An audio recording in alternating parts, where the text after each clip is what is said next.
Terrific. Welcome, everyone. We're going to give folks about a minute to settle in, and then we'll get started. Thank you for joining us today.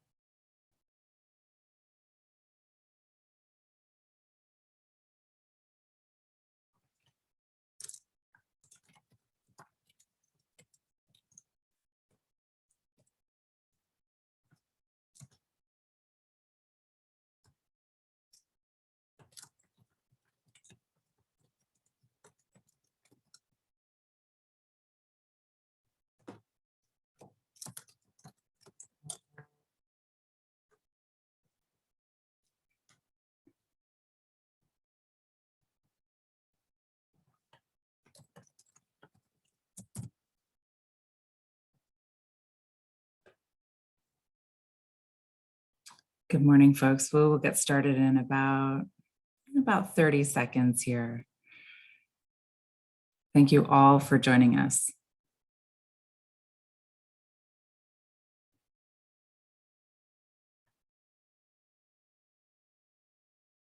All right, I'm getting the thumbs up. Well, good morning. My name is Elizabeth Henry.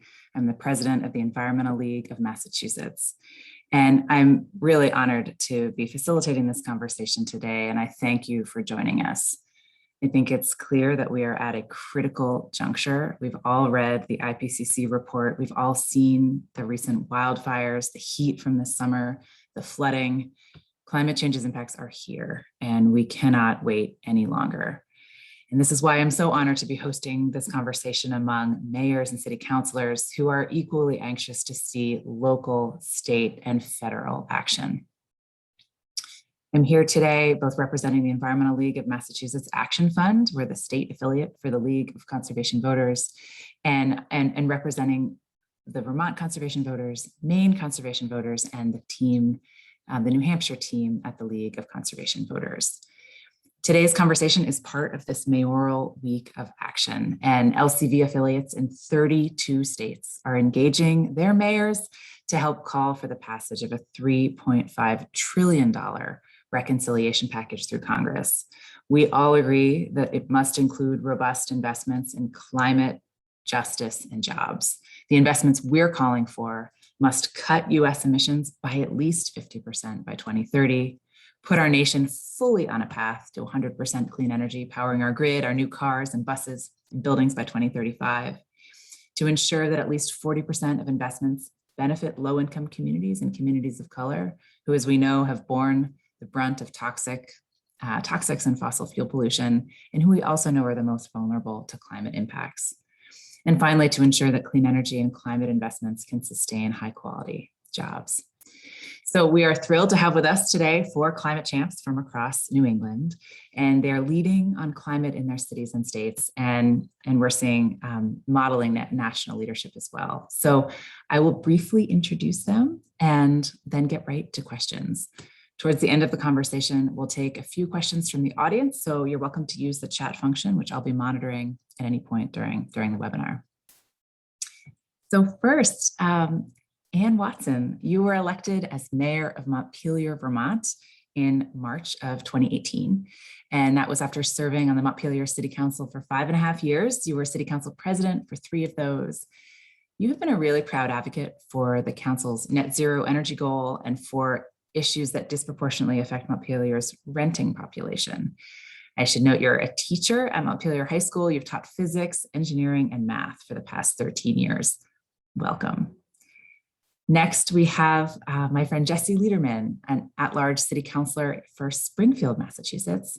You were born and raised in Springfield. You'll see this as a theme. You're very proud of Springfield, and you've been the chairman of Springfield's first ever Committee on Sustainability and Environment. You have served on the council since 2017, and you are front and center in the fight to stop a biomass waste incinerator plant in Springfield, which we're looking forward to hearing more about. Next, we have Sarah Nichols, current Bangor City Councilor. You were first elected to public office in November of 2015. You're born and raised in Bangor, and you went to work for the Maine Education Association. I'm interested in particular that you've worked with the council to partner with the town of Orono to establish a framework for joint municipal climate action that's in line with the state's broader goals. And I also want to acknowledge, Sarah, you are joining us from vacation in your car. So you get a gold and silver star. Thank you so much for making time for this. Summers in Maine are precious, and it means a lot that you're here today. And last but not least, we have Mayor Joyce Craig. You are the first woman ever elected as the mayor of Manchester, New Hampshire. You were born and raised in Manchester. You are a proud Queen City, and also a proud member of the Climate Mayors. I think 8 of the 13 New Hampshire mayors also join you on this team. You have continued the city's progress on economic development and taken real steps to protect the environment and make meaningful commitments to combating climate change, including a target of reducing emissions by 50% by 2030. So welcome all of you. I'm going to start with the first question in the order that I introduced you, and then we'll shake it up for the second question. So turning to you, Mayor Watson. Montpelier has really led. You are the first state capital in the nation to commit to net zero climate pollution for all city operations in 2030. It's a big deal. Can you talk to us a little bit about the types of climate actions you've taken so far and what you think it's going to take to meet the rest of that commitment? Yeah, thank you. Absolutely. So the city of Montpelier adopted this net zero goal quite a few years ago now. And since then, we have made some significant progress towards that goal. One thing, we have a couple of major projects that we did. One was we built a district heat plant that burns wood chips that heats all of our municipal downtown buildings, as well as many of our buildings in the downtown renewably, which is just a fantastic project for the city that helped us switch off of burning oil for heat. That was a significant project for us and was years in the making. In addition to that, we recently passed a bond to build do some significant upgrades to our wastewater treatment plant to increase the amount of methane that it was burning, so that that facility could be thermally net zero. And we're still in the process of determining what to do with the excess. We may generate electricity, or we may end up drying the solids. And folks may not know that wastewater treatment facilities are often the most energy intense operation that a municipality does. And so to have that plant be thermally net zero is fantastic. Yeah, so those are just a couple of big projects that we've done. Other things include trying to stretch the money that we do have. We established an internal green revolving loan fund so that projects with sort of a short payback turnaround could be paid for with city money, and then the savings from that could go back to being reinvested in further projects for the city. And that has helped us do things like weatherization on buildings or air sealing or making systems more efficient, which has been helpful. But it really is about stretching the money that we do have. Montpelier, Vermont, though we may be the capital, we are not necessarily, we're not a big city. And so we have to make every dollar count. That's a great answer. And congratulations on all that progress. Turning to you, City Councilor Jesse Lederman from Springfield. You are leading the push right now against the construction of this biomass waste incinerator in Springfield. I'm not sure how you're sleeping. I see you out there all the time on this issue. And the state now has these draft regulations that would remove incentives for biomass incinerators for plants that are within 5 miles of EJ communities. Can you tell us more about how this journey has shaped your climate agenda? Sure. Well, Elizabeth, thank you so much for the question. And it's great to be here with you and fellow councilors and mayors to talk about such important issues for our community. As you know, and as some folks on the call may know, this has really been a more than decade-long battle for the residents of the city of Springfield. This is an incinerator that, started out as a proposal to burn construction and demolition debris in the largest city in Western Massachusetts, the city of Springfield, which is our home, and really would have trucked in debris from the entire Northeast to burn it in an environmental justice community, in a community that has already been impacted so strongly and so negatively by generations of concentrated pollution.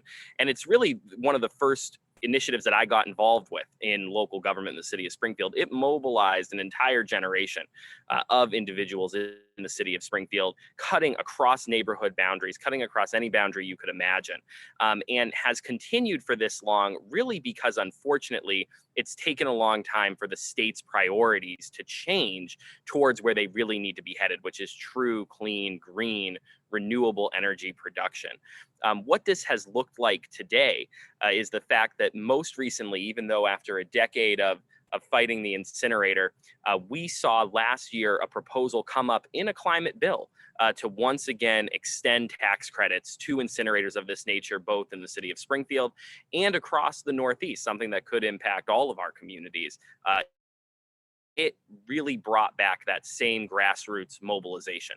And what we have seen is a real serious reversal at the state level of their efforts to grant those types of incentives for these incinerators, which have since kind of switched away from construction demolition debris and towards what they call green wood, which is a longer conversation as to why that is still as harmful.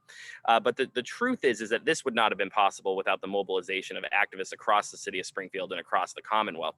We are still pushing the DOER and the state legislature to strengthen these protections even further, because what they are still proposing is a rollback of what is in place now. While it would prevent incentives from being granted to incinerators in Springfield and incinerators within 5 miles of an environmental justice community, it would allow those same taxpayer energy funded incentives to be granted to incinerators in other communities outside of the Commonwealth and some communities in the Commonwealth of Massachusetts. And we believe that we must protect all communities from pollution, not just the city of Springfield. So there's more work to be done, but it is an incredible testimony to the change that can be made when people step up to the plate.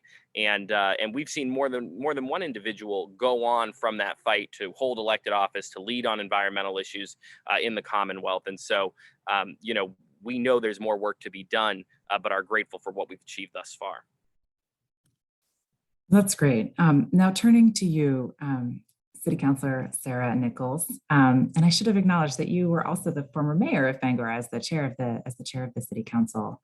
So last February, the Bangor City Council adopted a resolve recognizing a climate emergency and committing to a planning process that was consistent with the state's climate action plan, which I love the title of. Maine Can't Wait is the name of the plan. Can you talk a little bit about where that process is now and what's happening next?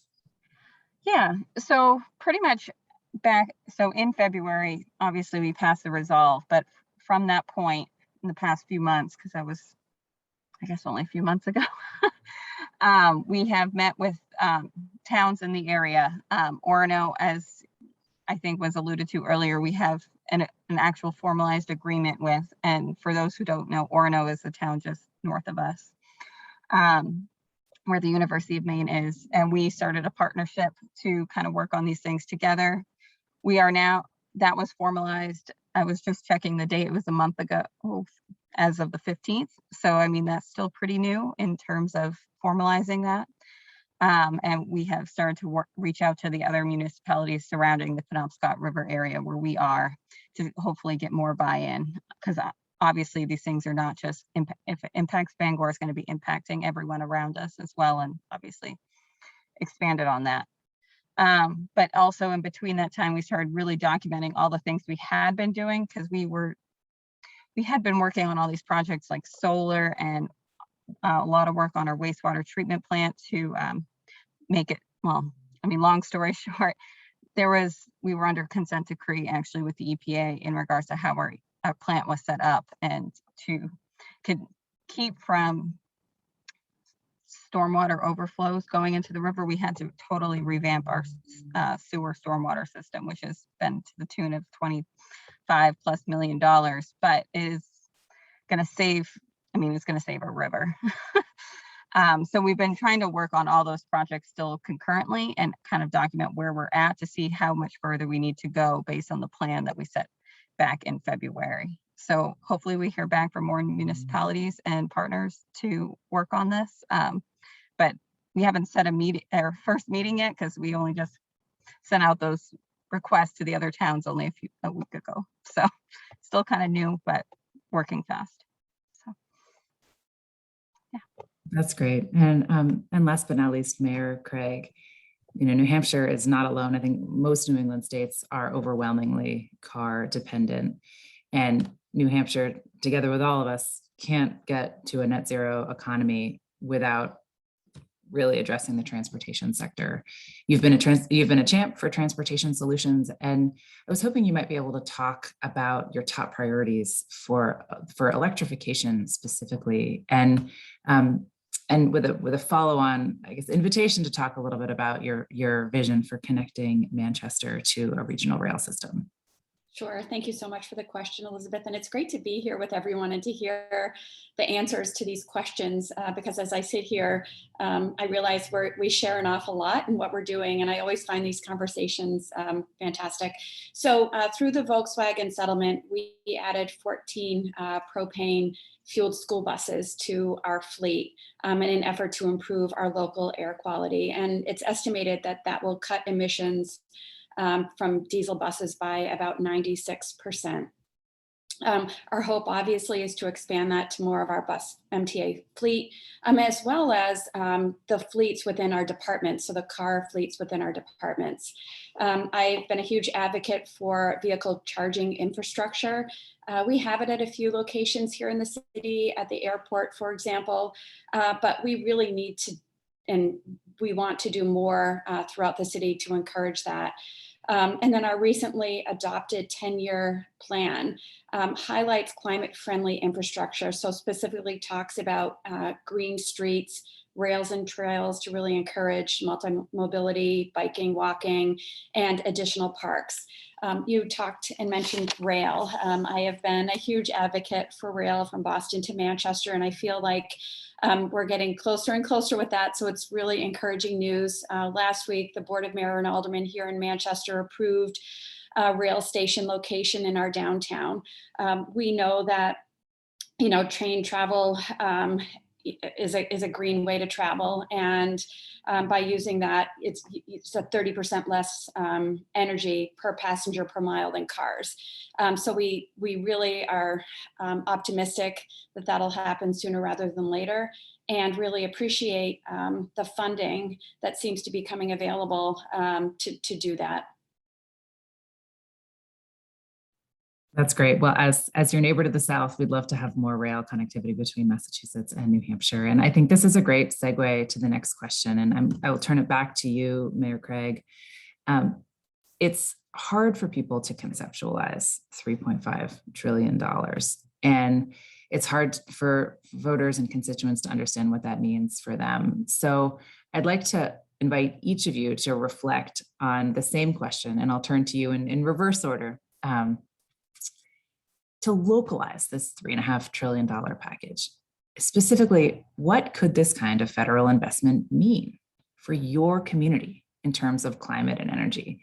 What could you and your fellow leaders make possible in your cities and towns? So for me, I look at this opportunity as a once in a lifetime opportunity where we have these federal dollars that can really make a tremendous impact in our community. And the few things that I've thought about, obviously the transportation that I just talked about, that would be and would make a huge impact on our community. For the last year and a half, the city has been working on our first major solar project here in the city of Manchester. It will be going on a former landfill on the west side. Originally, it was planned for 1 megawatt because that was a limitation. The governor, I believe, is going to be signing legislation that will allow us to expand to 4 megawatts. So that is our plan. So we're really excited about that. But being able to expand solar to more residents and throughout the city from a business perspective would be fantastic. And then I think just making it easier for communities to recognize and accept climate change, that climate change is real, and everything that we're doing from a planning perspective to make sure that we are doing that. So we are going through a CSO project, as the councilor had mentioned, you know, and our EPD division really does bring, they begin their major projects by identifying what they need to do and what is required to address climate change and what those potential impacts are. And obviously some of those changes that need to happen will cost more money, but they're necessary. And we all need to start looking at these major projects in the same way and make those changes now for the future. Turning to you, Councilor Nichols. Yeah, this one was actually harder than I thought it would be, mostly because we have so many projects going on that I think would be worthwhile. But trying to pick the few that are like worth highlighting that would actually be the most impact, I think is hard, because I mean, the water and our sewer I mentioned, but we seem to have a grip on that with our with our funding. But something we have been working on, which is actually broadband, which would actually limit, I mean, Maine is a pretty rural state and a lot of people commute to Bangor, or Bangor people just, I mean, until recently I was commuting to Augusta every day to work. But if there was a way to have better broadband in our community, that would mean a lot less cars on the road. And so that's something we've already been looking at and at identifying to try to use these funds for, but it's a project we've also been kind of working on.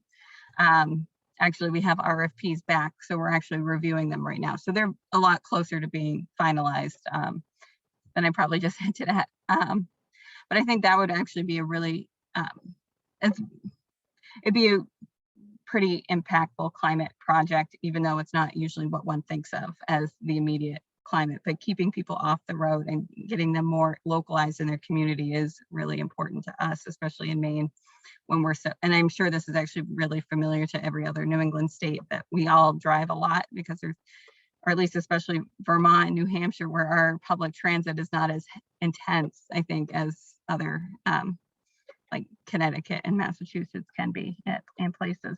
So that would be my big priority, besides all the ones I have mentioned that we're already working on. That's great. And Councilor Liederman, what could you make possible in Springfield? You know, one of the things that came out of the original fight against the biomass incinerator is the fact that, you know, residents, advocates, and elected officials in Springfield really began to look more closely at climate change and environmental justice issues and the way that they impact Springfield. And so while we've been working to hold off new polluters, and while we've been trying to send a clear message that the days of rubber stamping polluters in communities like ours are over, we've also been really working to get ahead. You know, since that time, we've written and put into place the Springfield Climate Action Plan with a goal of reducing pollution by 80% by 2050. We're currently working on upgrading that goal to bring it into compliance with what we know is what we need to do now, which is more. But we recently held a hearing and found that we completed 81% of that plan so far. We've saved millions of dollars by reducing energy usage, by upgrading municipal buildings, but we've been able to do that by working really hard, you know, to get grant funds, to find funding to be able to do this. The truth is that cities like Springfield are the ones that are in the most serious position of needing to respond to increased weather events and global climate change, but also are still having to spend so much money responding to the impacts of them. And so funds like this is so critical to help us really get ahead. One of the things that comes to mind is how much work we need to do to upgrade our housing infrastructure in the city of Springfield. We are one of the oldest cities in Massachusetts. Our housing structure is some of the oldest in Massachusetts. And what that means is that when we see these increased weather events like the heat waves that we've been experiencing, it is actually truly detrimental to the public health of our constituents. We know that there are people who are not able to really adapt to that because they don't have air conditioning in their homes, because their homes are not constructed for this. So I think that being able to put in place broader retrofitting and upgrading for homeowners and tenants is going to be important. That's also going to have an important public health benefit. We want to be able to increase solar on our buildings. We're replacing 4 new school buildings in Springfield in the coming years, and they are solar ready, but we can't get reimbursed for solar installation. through the funding formula that currently exists. So that's another example. And we talked about, I know a lot of conversation has happened today about public transportation. Interestingly enough, in Western Massachusetts, we also face an issue with public transportation, even in the urban areas like the city of Springfield, because unfortunately, our RTAs are expected to be generating revenue as opposed to serving the community. And so to be able to make more investments in reducing the costs or making public transportation free and increasing the opportunity for routes in the city of Springfield is going to be critical as well. And the last thing I'll say is relative to this $3.5 million, as we create these jobs that our communities so desperately need, it's very important that we address childcare. We know childcare is an extremely serious expense for so many constituents. It is out of reach. We want our constituents to be able to secure those jobs and have the childcare, safe, reliable, affordable childcare to back it up in our communities while they are out there earning a living. So we know that we are out of time. And that means that now is the time to think big and towards the future. And that is what these funds will let us do. That's a great answer. I love how all of you are thinking so intersectionally about these issues of climate and environment. So let's turn it to you, Mayor Watson. What can you make possible? Yeah, thank you. Well, and I'm thinking too about your previous question, what will it take to move forward? And the short answer is money. And that is why this reconciliation bill is so important. We just had a net zero energy plan come out for the city of Montpelier. And even though we've made a lot of progress so far, we still have a substantial amount of work to do. And it's going to just take money. And that is where this bill could be a significant help. That we still have multiple municipal buildings that need to be weatherized, that need to be taken off of oil, that need some fuel switching. And this is going to make that possible. I think about our school district. I think about our garage building and our rec center, places that are not already that don't already have renewable sources of heat. I also think about, kind of as Councilor Liederman referenced, we have a substantial amount of renters in the city of Montpelier. About 60% of our housing units are rental apartments, and they often don't have the agency to make weatherization decisions or fuel switching decisions. And so we need to make it really easy and obvious for landlords to, again, make energy efficiency and fuel switching decisions in our community. I think it's important to keep in mind that those with means and the agency to make the decisions for their own homes are going to be fine, right? They're going to be able to, when oil becomes expensive, they'll be able to make the switch to cheaper renewable fuels. But those who are renters may be stuck facing higher fuel costs. And so one of the hopes that I would have would be to make this money available, particularly to landlords, particularly to protect the renting community, which is often folks with lower incomes. And I also think about protecting our small businesses, making grants and funding available to small businesses to make their facilities net zero. And then I also think about public transit, that there need to be opportunities for people to get around to their jobs that do not require fossil fuels. And so as much as we can be switching our infrastructure to support non-fossil fuel based transportation, whether that's public transit, ride shares, or electric vehicles, all of these are necessary parts of the solution moving forward. And I think we need to make that, again, easy and obvious for people in the future. And again, that just is going to take money because people often vote with their pocketbooks. They're making decisions based on what is financially in their best interest. And if we can switch habits and practices with this investment from this reconciliation bill, that will be a significant and really important step towards making our planet more livable. So I'm going to pivot to this next question here, and this is kind of a what can we do question for those who are listening. And mayors and city councilors often enjoy a special relationship with members of the congressional delegation. Their members of Congress are often looking to you for feedback and input on local priorities. And you also have an opportunity sometimes to help shape how they're thinking about federal policy. So I'd like to ask about briefly for each of you to reflect on what can those who are listening today and the residents of your cities do to ensure that Congress is successfully passing this $3.5 trillion reconciliation package? How can your constituents, your voters, help make the case that local climate action can only be scaled up with federal dollars? I will start with Councilor Lederman. I'll start with you. Well, I think the key, as always, is reaching out. The truth is that the more calls, the more emails, and the more conversations that our federal leaders have, not just with folks like us who serve in elected offices locally, but with constituents across our communities, moves us closer.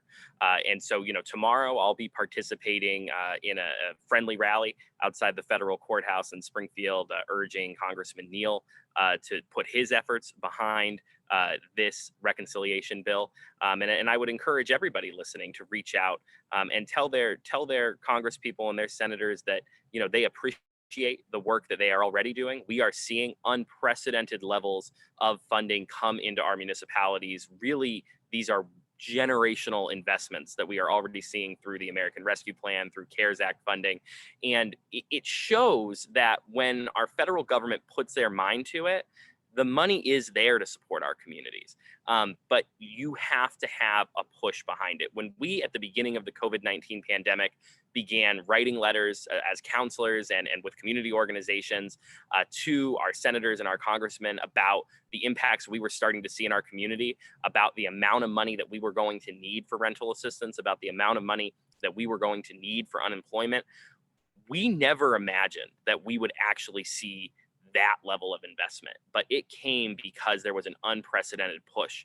And we need to recognize that climate change and the increased extreme weather events that we are going to be seeing are going to be as serious and as deadly for our constituents as COVID-19 was. And we need our federal representatives to recognize that as well and pass these bills. Great, I'll turn to you, Mayor Craig. Anything you'd like to add about how your constituents can help make the case? Yeah, I feel like in New Hampshire, we're very fortunate. Our federal delegation is very accessible and they are in our communities, living in our communities. They're here all the time. I share the same thoughts. It's important that we all speak up. And I think what's most impactful is when our residents share personal stories about how these issues are impacting their lives. That's really what resonates, and that's what they take back to Congress, and that's what really makes a difference. So I would encourage residents to continue to do that. That's what they've done. That's what they're so good at. They're living here, they're living through it. They need to share their stories. Mayor Watson, anything to add? Well, I would echo Councilor Lederman's and Mayor Craig's call to be in touch, to share stories. I guess I would add that if you are feeling motivated to do something about this, to find a couple friends who might also want to also be in touch, because I think it is really very much about the volume and the pressure that we as the constituents of these folks it's about putting pressure on them. So find some friends, write some postcards, make it social, make it fun, and get in touch. That's great advice. And Councilor Nichols? Yeah, that was kind of where I was going with it, and going to echo everyone what they said about reaching out, more specifically to Maine. I know Congressman Golden and has been the kind of balls in the House's court right now, and he's been on the fence about supporting it. So but with him, he's always accessible.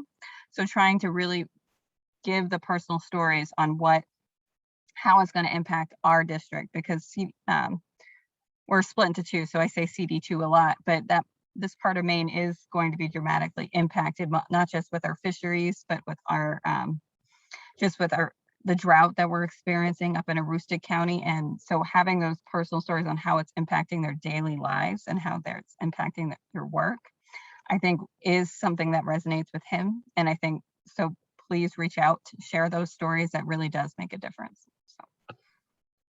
So interesting that the power of personal stories is coming through from all of you.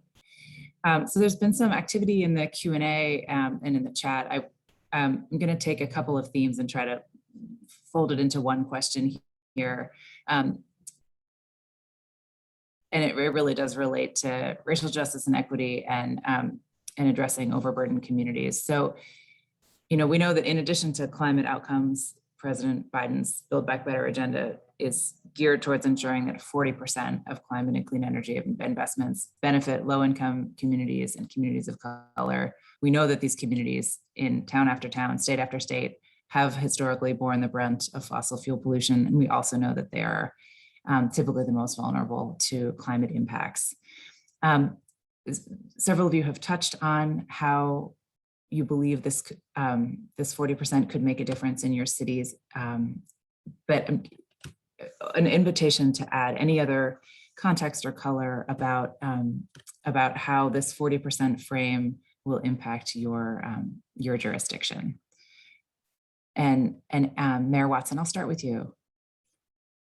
Yeah, again, I mean, this is one of the reasons that I am thinking particularly of the renting community in Montpelier and the kinds of difficulties that our renting community faces, whether that's lack of access to renewable energy or efficient energy efficient housing. And so that's going to be important for us moving forward. Yeah. That's great. Mayor Craig. Yes, thank you. Manchester is a very diverse community. So these funds would have a tremendous impact in our community. I was thinking, we talked about the school buses. 60% of the kids in Manchester public schools are on free and reduced lunch. One of the things we're talking about right now, and in New Hampshire, we're not required to pay for buses for high school students. And so one of the things that we're talking about right now is if we had the funding, we would not charge students to take a bus to school, which I believe is the right thing to do. But also this funding would allow us to make some advancements from an infrastructure perspective in the inner city, which is very gray. And so allow us to increase parks and walkability and change some of the two-way, one-way streets that are urban highways and do more of a green street effort that I believe would make a tremendous impact in those neighborhoods. That's terrific. Councilor Nichols. Yeah, so I should admit my battery low went blinking right as you were speaking. So if I may have missed part of the question. But I think so if I miss a part of your question, that's why. So just, so Bangor is not I think this was settled in the census. We are not the most diverse, but we have more diversity than we did 10 years ago. So this is something so those funds would really help, and mostly in terms of housing. I think that has been mentioned a few times by Mayor Watson, but also Councilor Lederman in regards to our housing stock. And that really would affect, Bangor has some of the oldest housing stock in the country. And my house is over 120 years old. And I think that's on the younger, it's about probably on the older side, but it's the majority of our homes. And so they're not very efficient. And something we did a few years ago was actually in hopes to kind of reach that middle ground in terms of, we have Efficiency Maine here. And so we're trying to complement that funding in terms of like making sure if someone wants to get a heat pump, if they're more of a middle income or low income, they could maybe get additional funds through the city to help make that happen. And so trying to do projects like that will help not just, that will help all people in our city. That would really that's kind of where I was thinking about where we'd go with that is improving our housing stock, but also I saw a comment from someone about our EV charging stations. I should probably mention that we actually have been, that's something we've been investing in for a long time in Bangor. We have them all over. And I actually just got an email from our local power company to try to see how we can do more. So it is something we are working on. I just wanted to address that comment that I saw in the chat as well. So. Thank you. And Councilor Liederman. Certainly, I mean, we've talked a lot today about the fact that, communities like Springfield have, faced the brunt and the impacts of pollution for generations.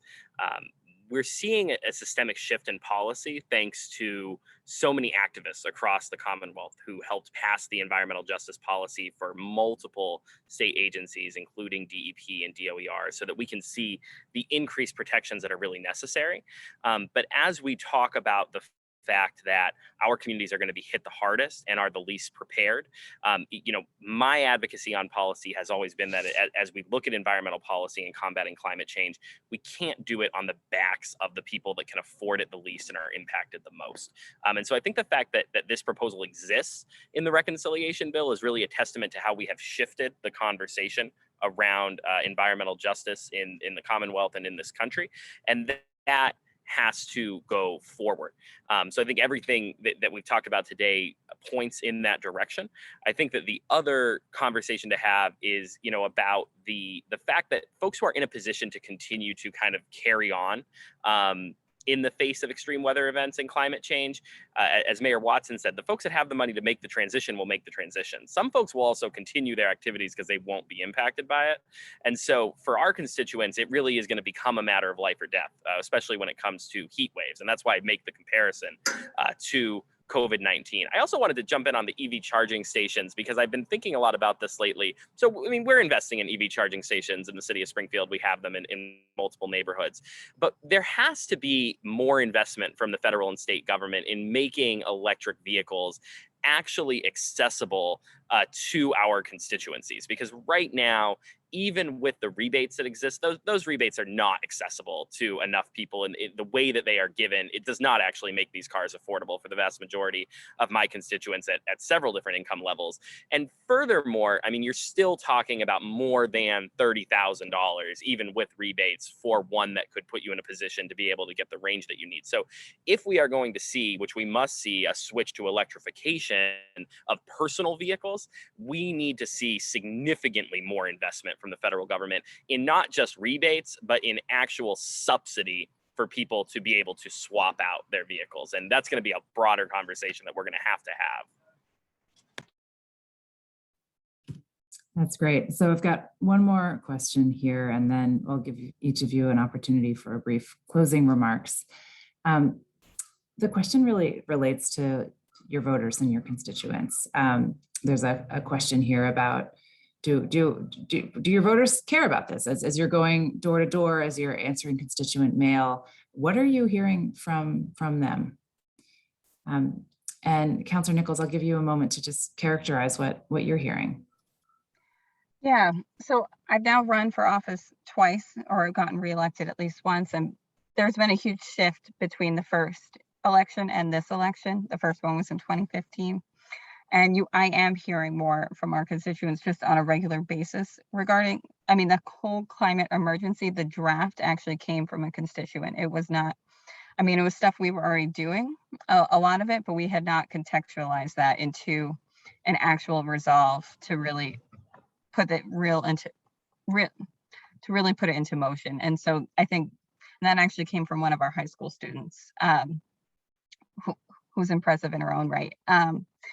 But so I have been hearing more, and people are getting more concerned and actually wanting to know what we're doing in regards to just on a municipal level. Trying to care, I mean, outside of Bangor, I think it's still hard because I think a lot of people, I think we do need to educate how you can do that and also still be the rural state that we are, because I think that is the biggest challenge we have. I mean, Bangor, our catchment area is all the Fort Kent, which is one of our most northern communities. It is also comes down to Bangor to get services. And so we're having a range of people needing our community in order to survive. And so how to make it more, I mean, rural health, all of those things more accessible and better.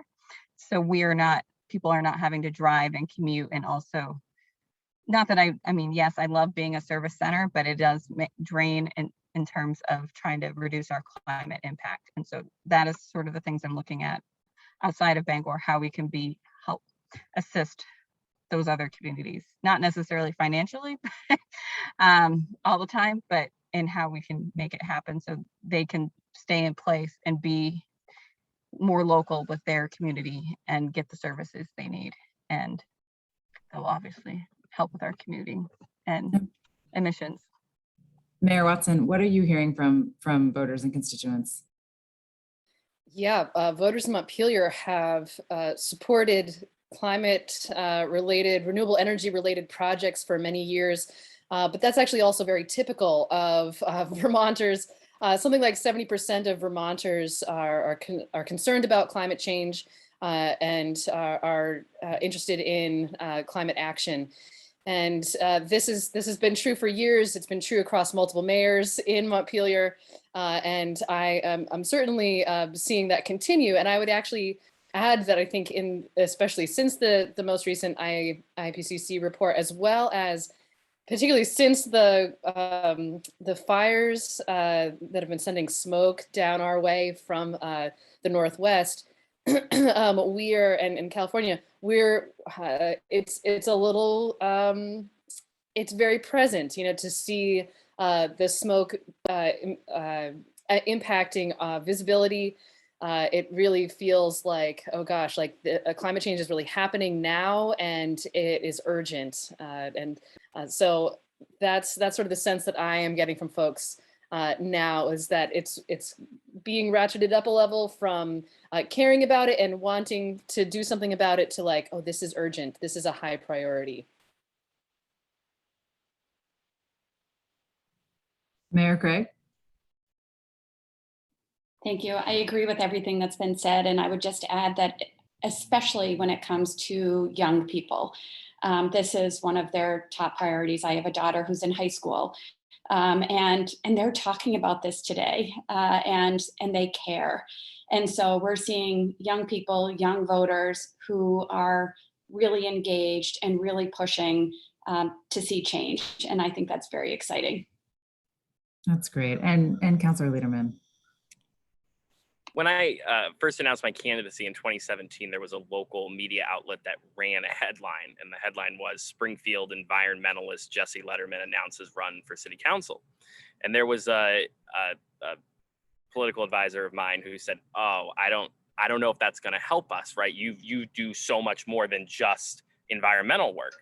I won that election, and when we work through and walk through and talk with folks in our community, they recognize the real impact that these policies have on their lives. Springfield has historically had one of the highest asthma rates in the Commonwealth. We were named 2 years in a row on the asthma capital list as #1 by the Asthma and Allergy Foundation of America.